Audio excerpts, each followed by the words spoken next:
got Sinners. That's fabulous. You saw Sinners? Yeah. And you liked it? I did like it. It was a musical, and it was very, very fun. We loved it. Sinners, finally. I told Debbie we had to see it a long time ago, and we finally saw it. So we're walking home from the theater. We just Yeah. want to tell everybody, yeah, Sinners was Go really see it. exciting. If you like vampire movies, it's the way to go. It's cool. It's really fun. All right.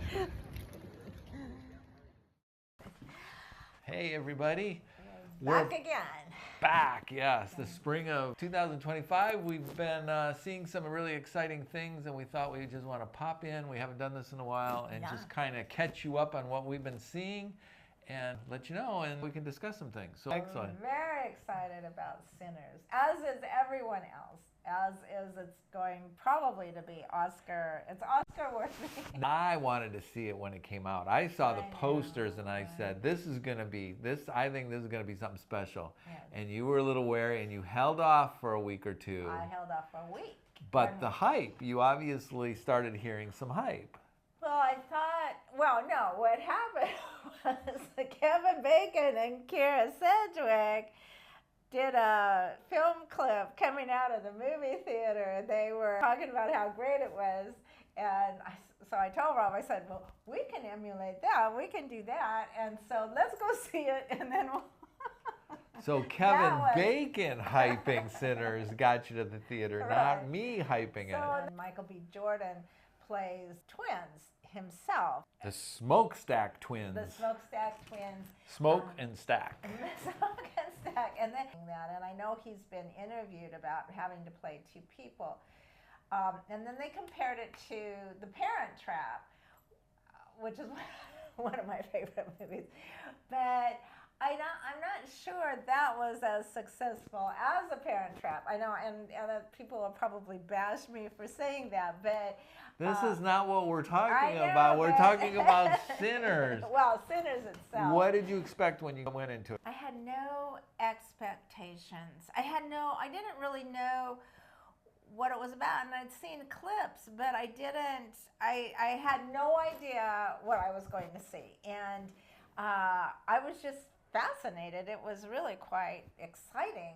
I mean, and it got very exciting. Twin brothers Right. who've been living up north, In Chicago. who returned to the Mississippi Delta with some money, and they want to open a jute joint. And the first person they go to see is a young man who is their younger cousin, who's a good guitarist. And they're saying, we want to open this jute joint. We're having a grand opening tonight. We want you to play. And the kid who's always loved guitar and playing blues Miles guitar Kevin, says, yeah, great. And they jump him in the car and they drive off to, well, maybe they actually purchase a lumber mill. And so the story goes from there. They're promoting it. They're going around town promoting it and stuff. And during that time, we're seeing life in the Mississippi Delta with the sharecroppers. Right. And we're seeing that from different angles. And it just was really nice, kind of. It really moved. It was, I don't even know how to say it. Yeah, I would say, and I mean, this is something that they said about Tally's Follies. It was a dance. It was, even though there's a lot of blood and gore and things in it, it was a dance. It was a musical. It was a musical. I mean, I can't say, but everything about it was poetic and.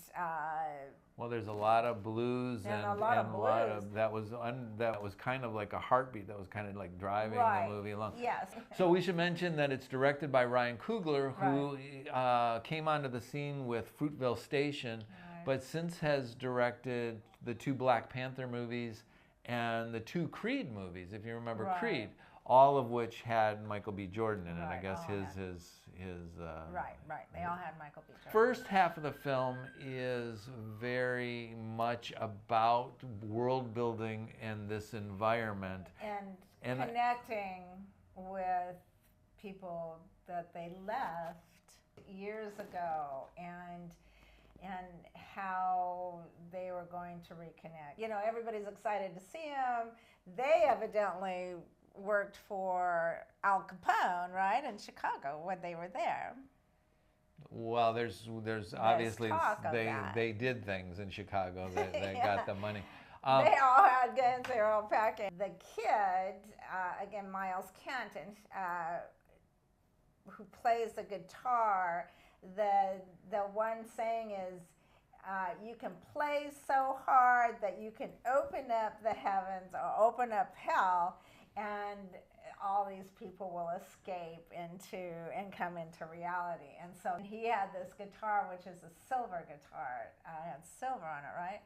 And so that was the whole thing about calling these vampires down or up, I guess. The brothers, one wore red, one wore blue. Stack wore red, and Smoke wore blue. The more it goes, the wilder it gets. I mean, the one song, Boogie Woogie, was just like... Is that the centerpiece song? The song? Yeah, that's the centerpiece song is Boogie Woogie, and that was just crazy wild, where it goes, and I hate to tell it because I don't want everybody to know what happened, but the director does this really neat thing is where they go through many different eras within that song. You can see things from his previous films show up in this, because they, you know, at one point they talk about the young man wants to leave, the blues player wants to leave and go up north. To the Jim Crow North, right, and thinks that this is where it's at. And Smoke and Stack say, no, there's this other place where you can really be free. And they were telling you about this place in Louisiana. And that reminded me of like Wakanda, the whole idea of the free world of Wakanda, and that's what they were kind of directing him to. But he's in this center, in this middle musical thing that's just amazing. Brought tears. The roof. Yeah, I brought tears to eyes too, both between the music and just the ideas were just like rushing up. So. Yeah. So crazy. Hal comes to the door. Yeah. And knocks on the door. It's like, can I come in? And, you know, and it's weird. It's one or two of them leave, and then they get turned into vampires. And then Haley Steinfeld is one of the first bit. Oh, God, I feel bad. I shouldn't say all these things. All these spoilers. She's on the movie poster, so you can't. So anyways, in the first part of the movie, it plays them out in this tapestry of vampire kind of events.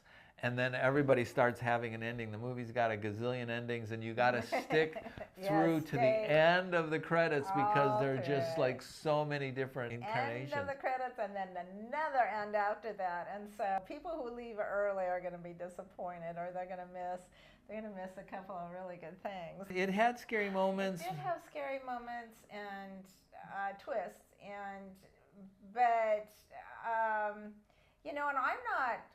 Well, that's not true. I'm not crazy about vampires, but I was in True Blood, but We don't watch a lot of horror because we don't. Right, I mean, there was nothing in this that offended you too horribly. It was kind of.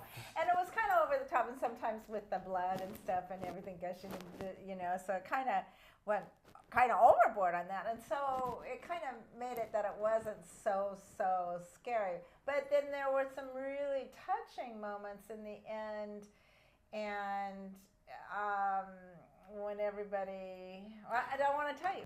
Don't be put off by the fact that it's a vampire movie. Right. Because the movie is about so much more. Right. That is just an element of it, and it's an element that if you've seen vampire movies before, there's nothing here that's going to just so destroy you that you'll... Well, because hell opens up, you know, and Jack O'Connell plays the main vampire. Remick. He was really good too, and they do this Irish thing in the middle of it too, which was really Really, really wild. And so it's just, there's all kinds of surprises, all kinds of good things. It starts out kind of slow, and then all of a sudden it just keeps picking up, and picking I don't know if it started off slow. It starts off different because it's this exploration of. You know, I don't want to tell a lot about it because it's just, I want you to be so surprised to see what You've already told happens. them all about it. No, I didn't tell them all about it. But They'll what we forget want to it. say is it's a good one to see on the big screen. Yes, big They're screen, releasing big it screen. this week on the IMAX again. Oh, right. But it's one of those films that we'll be talking about at the end of the year, so we Right. really suggest that everybody see that. So on a scale, we're going back to our cats now. We're You gonna do get our cats. 1 to 4. Yeah, I'm gonna give it 4 again. If I could give it a little more, I would. But No, we can only do 4 cats. all right. Now, and all the acting was really good. I thought everybody was excellent in this. I thought everybody worked well together and had. It seemed like they had a real congeniality, really good with each other. Worked really well as a cast, as an entire cast. Yeah. Yeah, no, I think the cast was really good. The music was really Music good. was fabulous. I want to get the soundtrack. Buddy Guy Buddy Guy, yeah, he appears at the end. Yeah, appears at the end. Um, No, Steve, just kidding. Okay, well you can cut that part out. But yeah, so we recommend. We cannot recommend enough to say that it's Go see it. It's worth the hype. You'll learn something. Right. You'll You learn have something fun. about 1932 in the United States and what was going on, not only Al Capone, but what was going on in the South. And I don't know if I can say in the end what happens, or because there's Oh, there's so much you well, can say. but there is the. Well, you they- can't say anything. I can't say that. I mean, let me tell you this. In the very beginning, a sheriff, a white sheriff, sells the warehouse to the guys. And there's something very evil about that, which gets dealt with in the end. I guess it's the only way I can say. So this is it. Here's So my cat calling me. Yeah. So we're giving it 4 cats again, four and cats. we're saying that definitely try to catch this. If not in the theater, which we always would say, Yeah, see it on the well, big you screen. really should see it on We the big sat screen. it in the 3rd row. You thought it might have been a little close, but Maybe a I little thought bit. it was terrific. Yeah. See it in the big theater. It's well worth it to see it in the theater, Right. particularly one with a good sound system, because Right. this has a stomping soundtrack. Yes, stomping, yeah. This will be one that we'll see at the Oscars, I think. I think so too. I think we'll you'll see that this at talked the about Oscars. and yes, celebrated at the Oscars. Yes. So Yay. definitely see Sinners. Yes, Sinners. Yes, yay. All right? Yeah. Okay.